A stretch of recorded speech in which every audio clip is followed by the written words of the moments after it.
मैं मुंह से करती हूँ, मुंह से ब्रश होल्ड करके पेंटिंग ऐसे मुंह से करती हूँ। मुझे डांस बहुत पसंद है, 10 में जीता हूँ, 10 के में मरता हूँ। अच्छा, डांस के लिए ही जीते हो, डांस के लिए ही मरते हो? जी।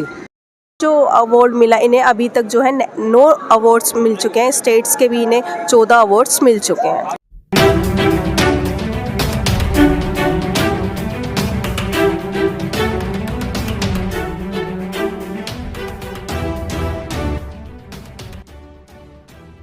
जिनके लिए अपनी जिंदगी जीना एक चुनौती है, जब वे लोग दूसरों का सहारा या प्रेरणा बने तो उनका हौसला देखते ही बनता है। 3 दिसंबर को विश्व दिव्यांग दिवस के मौके पर उन दिव्यांगों को पुरस्कृत किया गया जो खुद दिव्यांग होने के साथ दूसरों के प्रेरणा बन रहे हैं या समाज के लोगों की सहायता कर रहे हैं। रविवार को सामाजिक न्याय एवं अधिकारिता मंत्रालय के दिव्यांगजन सशक्तिकरण विभाग की ओर से प्रत्येक वर्ष की भांति नई दिल्ली के विज्ञान भवन में राष्ट्रपति द्रौपदी मुर्मू के हाथों सामाजिक कार्य करने वाले दिव्यांगों के लिए कार्य करने वाले संगठनों को पुरस्कृत किया गया। उन्हें पुरस्कृत करते हुए प्रशस्ति पत्र, मेडल व राशि से सम्मानित किया गया। सामाजिक न्याय एवं अधिकारिता मंत्रालय के मंत्री वीरेंद्र कुमार ने दिव्यांगजन विभाग की ओर से दिव्यांगों के लिए चलाई जा रही योजनाओं के बारे में जानकारी दी। दिव्यांग युवक एवं बच्चों की प्रतिभा और कौशल प्रदर्शन करने के लिए हमारे मंत्रालय ने अप्रैल 2019 से समय समय पर देश के विभिन्न क्षेत्रों में दिव्य कला शक्ति सांस्कृतिक समारोह आयोजित कर रहा है। अब तक इस प्रकार के 2 राष्ट्रीय स्तर पर एवं 6 क्षेत्रीय स्तर पर कार्यक्रम का आयोजन कर चुके हैं। इन कार्यक्रमों में सभी दिव्यांग युवक एवं बच्चों की प्रस्तुति सराहनीय एवं अविस्मरणीय रही है। इसके अलावा दिव्यांगजनों के द्वारा बनाए गए उत्पादनों के प्रदर्शन और विक्रय के लिए विभाग दिव्य कला मेला के जरिए दिव्यांगजन उद्यमियों की सहायता कर रहा है। देश के विभिन्न भागों में आयोजित ऐसे मेलों में देश के विभिन्न भागों से अभी तक 956 उद्यमियों ने भाग लिया है और लगभग 6 करोड़ रुपए का कारोबार किया है। भविष्य में ऐसे कार्यक्रमों को और बड़े स्तर तथा देश के विभिन्न क्षेत्रों में किए जाने का हमारा प्रयास है। हमारे मंत्रालय दिव्यांग बच्चों के शैक्षणिक सशक्तिकरण के लिए कक्षा 9 से लेकर स्नातकोत्तर डिग्री PhD तक के लिए छात्रवृत्ति प्रदान करता है। अब तक सरकार ने 2.45 लाख दिव्यांग छात्रों को 778.57 करोड़ रुपए की राशि की छात्रवृत्ति प्रदान की है।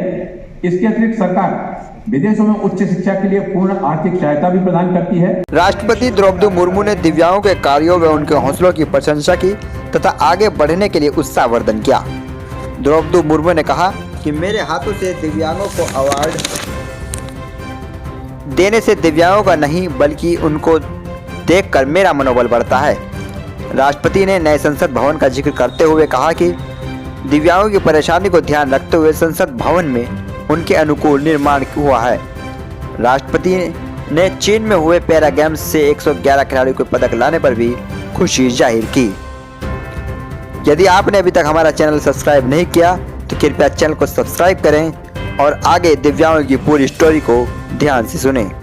मंजिल से आगे बढ़कर मंजिल तलाश कर, मिल जाए तुझे दरिया तो समंदर तलाश कर। शीशा भी टूट जाता है पत्थर की चोट से, पत्थर ही टूट जाए वो शीशा तलाश कर। अल्लामा इकबाल की ये लाइनें आज के उन विकलांगों दिव्यांगों के लिए नायाब हैं और इन्होंने कर दिखाया है जो इनकी हिम्मत और इनके हौसले और इनकी शारीरिक क्षमता से बहुत ज़्यादा है। आज मैं मौजूद हूँ नई दिल्ली के विज्ञान भवन में और आज 2023 के विशेष विकलांगों को सम्मान किया गया और ऐसे में मेरे साथ एक विकलांग मौजूद है। मैम, आपका नाम क्या है और आपकी क्वालिफिकेशन क्या है?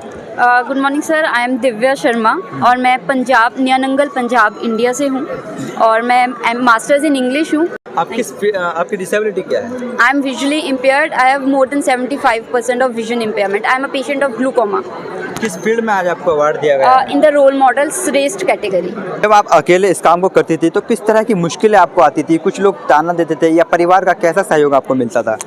जैसे मैंने बताया कि क्लास 7th में मुझे स्कूल से निकाल दिया गया तो वो ही पहली बात थी। उसके बाद काफ़ी देखो हर्डल हर वक्त आए, चाहे वो राइटर लेना हो चाहे हर जगह हो, but the best part is कि मैंने कभी गिव अप नहीं किया और मेरी फैमिली मेरे साथ रही, कुछ अच्छे लोग मेरे साथ रहे। तो अगर बुरे समय थे तो अच्छे लोग भी साथ थे। और इस बीच मेरे साथ व्हील चेयर पे एक दिव्यांग महिला है, आप देख सकते हैं।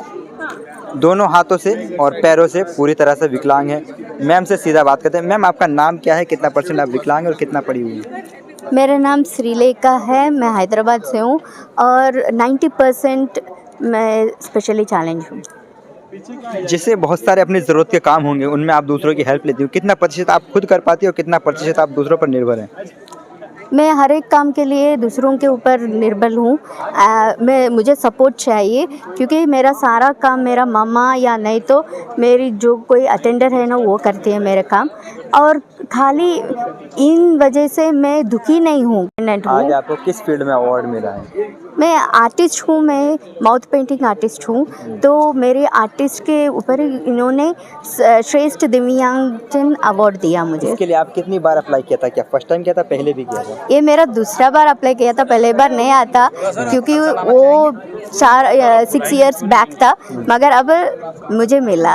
आप किस तरह आर्टिस्ट करती हैं, पैर से, हाथ से, कैसे? मैं मुंह से करती हूँ, मुंह से ब्रश होल्ड करके पेंटिंग ऐसे मुंह से करती हूँ, तो वो बहुत मुश्किल है क्योंकि आँख के ऊपर प्रेशर पड़ता है क्योंकि वो नज़दीक आता है पेंटिंग पूरा, तो वो दिन भर मैं काम करके रात जब सोती हूँ ना, आँख बंद करे तो मुझे पूरा कलर्स दिखता है, तो वैसा है। मगर मैं कभी नहीं बैक स्टेप नहीं लिया क्योंकि मुझे प्रूव करना है, किसी के लिए नहीं, मुझे खुद के लिए प्रूव करना है वो मैं कर सकती हूँ बोल के। कितने लोग हैं मेरे परिवार में? मैं पापा, मम्मा और मुझे एक भाई और दीदी है और मेरी असिस्टेंट भी है।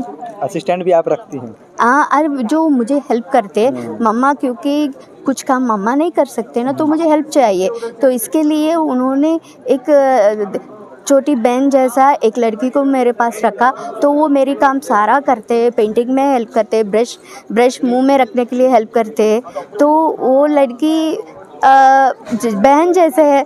मैं कभी असिस्टेंट नहीं मानती, वो मेरी बहन जैसी है। आपका नाम क्या है और आपकी क्वालिफिकेशन क्या है?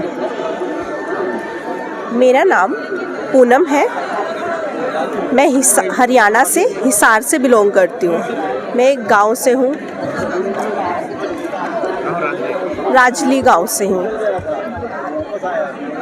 मैंने डेफ स्कूल में ही अपनी एजुकेशन पूरी की है, हरियाणा स्कूल में। कितनी?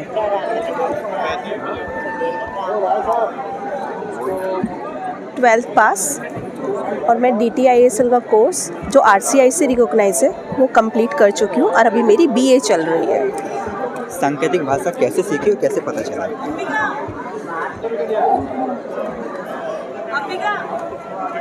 क्योंकि ये बाय बर्थ डेफ है, तो ये इनकी खुद की एक मातृभाषा है, तो ये बचपन से ही इसी मातृभाषा के द्वारा लोगों से बातचीत करती हैं। हर डेफ तो सांकेतिक भाषा नहीं बोलती? हाँ सर, डेफ जो होते हैं उनकी मातृभाषा होती है, तो इसीलिए वो उसी भाषा में बातचीत करते हैं और उनको पता होता है कि इनकी मातृभाषा है, तो वो हमेशा इसी भाषा में ही बातचीत करते हैं। भाषा में परिवार से किस तरह से मैनेज करती है, कैसे सही है? साइन लैंग्वेज की अगर जो बात करूँ, मम्मी ने थोड़ा बहुत ओरलिज्म सिखाया, पर डेफ कम्युनिटी में जाके मैंने पूरी साइन लैंग्वेज को सीखा और बहुत अच्छे से मैं डेफ लोगों से बहुत ही नेचुरल भाषा में अच्छे से बात करती हूँ। मुझे सुनता और बोलता नहीं है, बट मम्मी और उन सब से जब मैं मम्मी से बात करती हूँ तो जो घर पे हम अपने थोड़े बहुत जेस्चर, होम साइन है, उन्हीं के द्वारा आपस में बातचीत करते हैं।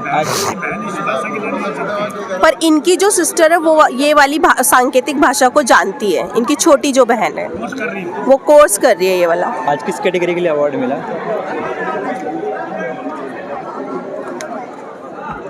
इनका जो है जूडो में इन्हें मिला और अलग अलग स्किल्स कोर्स किया, अलग अलग इन्होंने ट्रेनिंग सीखा, पर नेशनल जो अवार्ड मिला इन्हें अभी तक जो है 9 अवार्ड्स मिल चुके हैं। स्टेट्स के भी इन्हें 14 अवार्ड्स मिल चुके हैं। पहली बार अप्लाई किया था या पहले भी कभी कर चुकी हैं? फर्स्ट टाइम ही इन्होंने अप्लाई किया था। कितने सालों से अपने फील्ड में है? जूडो में? हाँ।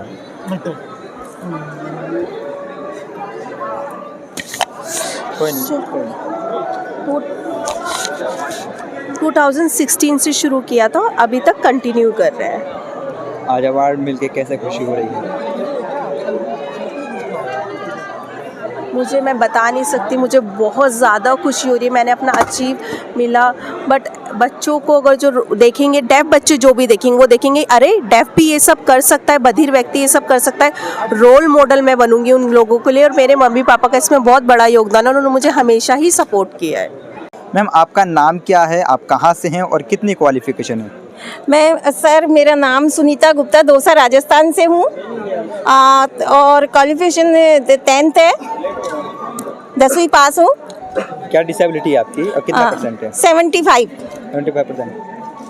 आपके हस्बैंड भी डिसेबल पर्सन हैं और आप भी डिसेबल पर्सन मेरे हैं, तो हस्बैंड भी मेरे साथ में है। और क्या आपकी ये शादी है, लव मैरिज हुई थी, अरेंज मैरिज हुई थी, कैसे हुई था? नहीं, शादी में लव मैरिज नहीं हुई थी, अरेंज मैरिज हुई थी, और मेरी शादी 2092 में हुई थी।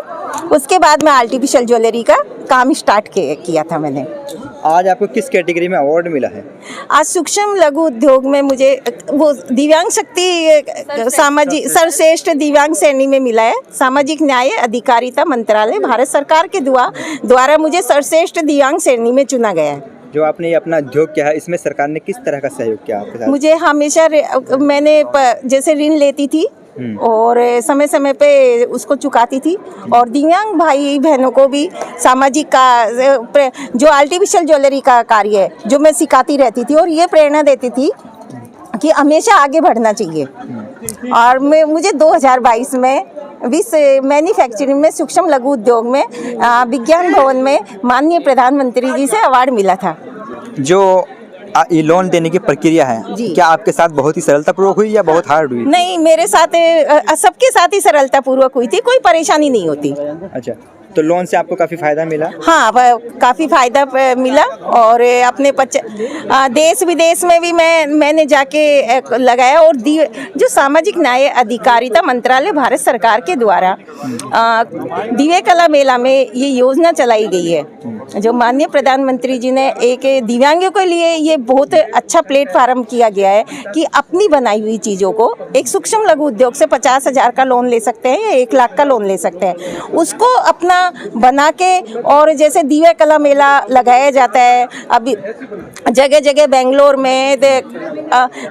में, चेन्नई में, बनारस में, हर जगह मेले लगाए, उसी की सुविधा के अनुसार हमको होटल का, आने जाने का, 5 स्टार होटल, सब जगह के सब चीज़ों की सुविधा मिलती है, और उससे ही हमारा व्यापार आगे बढ़ता है। परिवार का, हस्बैंड का किस तरह का सहयोग मिलता है? परिवार, हस्बैंड का पूरा सहयोग रहता है, तभी तो आगे बढ़ पाते हैं, ऐसे तो बढ़ ही नहीं पाते। पूरा सहयोग रहता है, हर चीज़ में आगे बढ़ाने का मौका। इस अवार्ड के लिए आपने पहली बार आवेदन किया था, पहले भी कर चुके हैं? इस आवेदन के लिए मैंने 8 बार आवेदन कर चुकी थी। इस बार मेरा राष्ट्रीय पुरस्कार हो गया। होगा, मायूसी होती होगी हर बार देख के, तो हाँ, फील हो रही? नहीं, मायूसी नहीं होती थी, कोई बात नहीं, हमेशा अभ्यास करते रहना चाहिए, तो एक न एक दिन सफलता जरूर मिलेगी। और मैं गौरवान्वित इसी पे हो रही हूँ। आपको क्या मिला है? राशि के रूप में मुझे इसमें 2 लाख रुपए मिले हैं। अल्लामा इकबाल का एक मशहूर शेर है कि खुदी को कर बुलंद इतना कि हर तकदीर से पहले खुदा भी बंदे से खुद पूछे, बता तेरी रज़ा क्या है। आज नई दिल्ली के विज्ञान भवन में जो सर्वश्रेष्ठ विकलांग व्यक्तियों को अवार्ड से नवाजा गया, उसमें 30 में से आज हमारे साथ एक ऐसे साथी हैं जो न सिर्फ सामाजिक कार्य करते हैं, बल्कि उन्होंने चुनाव में भी अपनी जीत हासिल की है। वो राजनीति में भी पूरी तरह से प्रमुखता से भागीदार हैं। और हमारे साथ है तेजवीर सिंह। तेजवीर सिंह साहब, आप कहाँ से हैं, कितना पढ़े हुए हैं, क्या करते हैं? पहले तो मैं राम राम करता हूँ सभी के लिए जी। मेरा नाम तेजवीर सिंह, पिताजी का नाम श्री वेदराम सिंह, गांव दुजाना, ग्रेटर नोएडा, जिला गौतम बुद्ध नगर, उत्तर प्रदेश में आया हूँ। आपको किस कैटेगरी में आज अवार्ड दिया गया? श्रेष्ठ दिव्यांगजन में दिया गया है। ऐसा क्या कार्य करते हैं जिससे सरकार आपसे प्रभावित हुई? सामाजिक कार्य करता हूँ, फॉर एग्जाम्पल समाज के हित के काम करता हूँ, जैसे कि उदाहरण के रूप में दिव्यांगजनों के पेंशन बनवाना, ट्राईसाइकिल, तिपहिया वाहन दिलवाना, उनको दिव्यांग भाइयों को विभिन्न योजनाओं का लाभ दिलवाना, उनको सक्षम बनाना। अच्छा, आप कितने पढ़े लिखे हैं? मैं इंटर पढ़ रहा हुआ हूँ। आप आगे की शिक्षा नहीं हासिल कर पाए, उसकी कोई खास वजह? वजह यही है, मुझे समाज के लोगों ने इतना प्यार सम्मान दिया। मुझे सन 2000 में मुझे क्षेत्र पंचायत सदस्य बिना चुनाव के मुझे चुन लिया। अच्छा, जब आप सामाजिक कार्य करते थे तो क्या आप ये सोचते थे कि मुझे इलेक्शन लड़ना है, राजनीति में भी जाना है? देखो, ये तो मैंने कभी सोचा ही नहीं है। सपने में भी नहीं सोचा, वैसे भी नहीं सोचा, क्योंकि जब गीता में लिखा हुआ है कर्म करे जाओ फल की चिंता मत ना करो, ये तो मैंने कभी सोचा ही नहीं है। मुझे ये भी नहीं था। मुझे 2021 में जिलाधिकारी महोदय साहब ने गौतम बुद्ध नगर ने सन 2000 में आप बीडी सदस्य रहे। जी। उस वक्त आपकी कितनी उम्र रही होगी? उस टाइम पे मेरी जो है करीबन 16-17 साल थी सन 2000 में जी। तो उस टाइम पे तो मैं 21 साल का था। 21 साल? हाँ बिल्कुल। मतलब जैसे ही आप नई उम्र हुई राजनीति में कदम रखने की, तुरंत आप बीडी सदस्य चुन लिए गए? ये तो गांव के लोगों ने जब चुनाव आए थे। सामाजिक कार्य कितनी उम्र से करते हैं? तो मैं तो 16 साल से करने लगा था। अच्छा, बहुत छोटी हाँ, सी छोटी सी में। मेरे दादा जो है वे मुखिया थे। जब देश आज़ाद हुआ उस टाइम पे मुखिया पद में आई थी गांव के, और वो मेरे दादा मुखिया बने और धीरे धीरे हमारे पिताजी प्रधान जी बने। उसके बाद उनके बताए हुए रास्ते पे उनके कार्य जो समाज के क्षेत्र के बुजुर्ग लोग बताते हैं, उनके बताए हुए रास्ते पे मैं चला। जब इलेक्शन के बारे में आपके सामने जिक्र आया, बीडी सदस्य चुनाव लड़ने के बारे में, बहुत सारे प्रत्याशी होते हैं जो नहीं बैठना चाहते, जिद करने लगते हैं, पैसे का एक बड़ा बोलबाला होता है, इन सब से कैसे निपटे आप? देखिए, ये तो उन लोगों की भावना थी मेरे प्रति। मैंने तो कभी उनके सामने चुनाव के बारे में तो कोई बात रखी नहीं है। अब गांव के लोगों ने तय करा होगा। अब गांव के लोगों ने मेरी पीठ थपथपाई, मुझसे ये बोला आप टिकट भरिए। मैं टिकट भर का, मेरे सामने 1-2 और लोगों ने भी भरा गांव दुजाना से। फिर गांव के लोगों ने एक पंचायत करी, पंचायत करके उसका निर्णय निकाला। तो उनका तेजवीर को बनाइए, तेजवीर ने विभिन्न योजनाओं का लाभ गाँव के लोगों को, लाभार्थी उनको लाभ दिलवाया। आप इलेक्शन भी लड़ चुके हैं और आप जानते हैं कि जैसे हमारे भारत के अंदर महिलाओं के लिए, SC/ST के लिए चुनाव के समय आरक्षण दिया जाता है, क्या आपको लगता है कि विकलांगों के लिए भी सीटें आरक्षित करनी चाहिए? बिल्कुल होना चाहिए। दिव्यांगों के लिए 4% जो है ना कोटा होता है, और ये चुनाव में नहीं है, चुनाव में होना चाहिए दिव्यांगों के लिए। और मेरे एक अपील और भी है देखिए, जैसे दिव्यांग का जो है ना मंत्रालय, सामाजिक न्याय अधिकारिता मंत्रालय, माननीय ये डॉक्टर वीरेंद्र कुमार जी है, रामदास अठाले साहब है और मैडम जी है भौतिक जी। मैं तो ये कहना चाह रहा हूँ, दिव्यांगों को चुनाव में कोटा होने चाहिए, वे जीत के आए। और दिव्यांगों का जो ये मंत्रालय है, इसमें दिव्यांग ही मंत्री बनना चाहिए, दिव्यांगों की भावना को समझ सके जी। आपका नाम क्या है और आप किस मेरा कहाँ से नाम हैं? वैभव तानाजी तांगड़े, मैं अकोला महाराष्ट्र के आया हूँ। महाराष्ट्र से? हाँ, महाराष्ट्र। आपकी डिसेबिलिटी क्या है? Hearing impaired? मैं डिसेबिलिटी हेडिंग पीठ का प्रॉब्लम है, वो मुझे तो नहीं ना आते, वो कान का hearing and speech problem. Yes. अच्छा, कितना % है? वो 70%। 70%। Yes. आज आपको किस फील्ड में अवार्ड मिला है? वो अभी अवार्ड मिला पेंटिंग के बारे में, मुझे अवार्ड मिला। मैं पेंटिंग के काम कर सकते हैं, तो मुझे अवार्ड मिलने के बाद बहुत क्वालिफिकेशन क्या है आपकी? क्वालिफिकेशन काय शिकलेला आहे? क्वालिफिकेशन मेरा एजुकेशन है bachelor of fine art D school of art Mumbai. अच्छा, आपको शुरू से ही शौक था पेंटिंग्स का? मेरे पास अलग अलग पेंटिंग है, पोर्ट्रेट पेंटिंग है, नेचर लैंडस्केप पेंटिंग है। I will translate. मी सांगतो। हाँ, यू कैन, कौन सा question can you repeat? Starting से ही पेंटिंग का शौक था? हाँ, तो बेसिकली इनको जब बचपन से इनको सुनाई देने में प्रॉब्लम हो गया था, तो उसके बाद क्या करें, सब चिंतित थे। तो पेंटिंग में इनको रुचि दिखी 4 साल की उम्र में, जब ब्रश पकड़ा हाथ में। उसके बाद से सारे परिवार वाले सपोर्ट में लग गए, बट साथ में हमारी ये भी कोशिश चल रही थी कि कान के सुनने का कुछ किया जाए, बट वो नहीं हो पाया। उसके बाद JJ स्कूल ऑफ आर्ट, जो ख्यातनाम इंस्टीट्यूट है पूरे मुंबई का, वहाँ पे इनका मेरिट थ्रू नंबर लगा, एंड उसके बाद से इनके पेंटिंग को अलग दिशा मिल गई। कान की मशीन है, आपने खुद खरीदी है या सरकार से मिली है, ये कैसे? खुद खरीदी है। खुद पे इसका क्या प्राइस है? उसका प्राइस है 10,000 का। 10,000? 10-15 साल पहले का। 15 साल पहले? यस है। जो सरकार की तरफ से कान की मशीन मिलती है, क्या आपने कभी वो ली है? नहीं, अभी कोई भी नहीं होता अभी है। उसके लिए कोई अप्लाई नहीं। नहीं किया सर। वजह?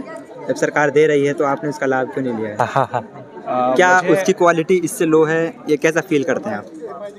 एज सच सर कभी चेक नहीं किया, और मोस्टली आजकल ये मशीन थोड़ी सी आउटडेटेड हो गई है, तो कान के पीछे वाले मशीन से थोड़ी दिक्कत भी होती है भैया को, वो एक्लेमेटाइज नहीं हुआ। आपका नाम क्या है? मेरा नाम तांसर अपना चौधरी है। कितना पढ़े हुए आप? मैं 10 में बढ़ चुका हूँ, अभी 12 और करूँगा अभी। 12th और करोगे? क्या चीज़ पसंद है? डांस करना अच्छा लगता है? जी, मुझे डांस बहुत पसंद है। 10 में जीता हूँ, 10 के में मरता हूँ। अच्छा, डांस के लिए ही जीते हो, डांस के लिए ही मरते हो? जी। ऐसा क्यों? मुझे डांस अच्छा लगता है, और मैं डांस और आगे करूँगा और आगे जाऊँगा। और आगे जाओगे? जी। आप कहाँ से आए हैं? बच्चा कितना पढ़ा हुआ है? हम लोग गाज़ियाबाद उत्तर प्रदेश से हैं और अभिनव ने NIOSAO जो ओपन स्कूल होता है उससे 10th किया हुआ है और आगे अभी 12th की तैयारी कर रहा है वो। देख रहा हूँ कि जैसे अभिनव इंटेलेक्चुअल डिसेबल है, आप इसको मैनेज करने में किस तरह की तकलीफ आती है, परेशानी पढ़ाने में, लिखाने में या इसके अपने कार्य करने में? देखिए, जब कोई भी इंटेलेक्चुअल डिसेबल होता है या मानसिक रूप से कमज़ोर होता है तो थोड़ा उसको मेमोराइज़ करने में कुछ भी चीज़ को थोड़ा तकलीफ़ तो होती है, टाइम लगता है, या कुछ जो महीन काम होते हैं, जो फाइन काम होते हैं वो करने में थोड़ा सा तकलीफ़ होता है। लेकिन प्रैक्टिस अगर करते हैं तो प्रैक्टिस कर के उसको उसमें वो परफेक्ट हो जाते हैं और करने लगते हैं। और यही इन्होंने अपने डांस में किया है। वैसे तो ये बचपन से ही डांसर थे, मतलब जब ये 6 महीने के थे तो इन्होंने डांस शुरू कर दिया था, तभी हमें पता चला कि ये डांस कर सकते हैं। तो इन्होंने अपना डांस को ऐसे कर के टीवी देख के, गाना सुन के या किसी भी मोबाइल की ट्यून पे डांस करके अपने आप को अच्छा खासा निखार लिया और आज इस लेवल पे पहुंच गए हैं।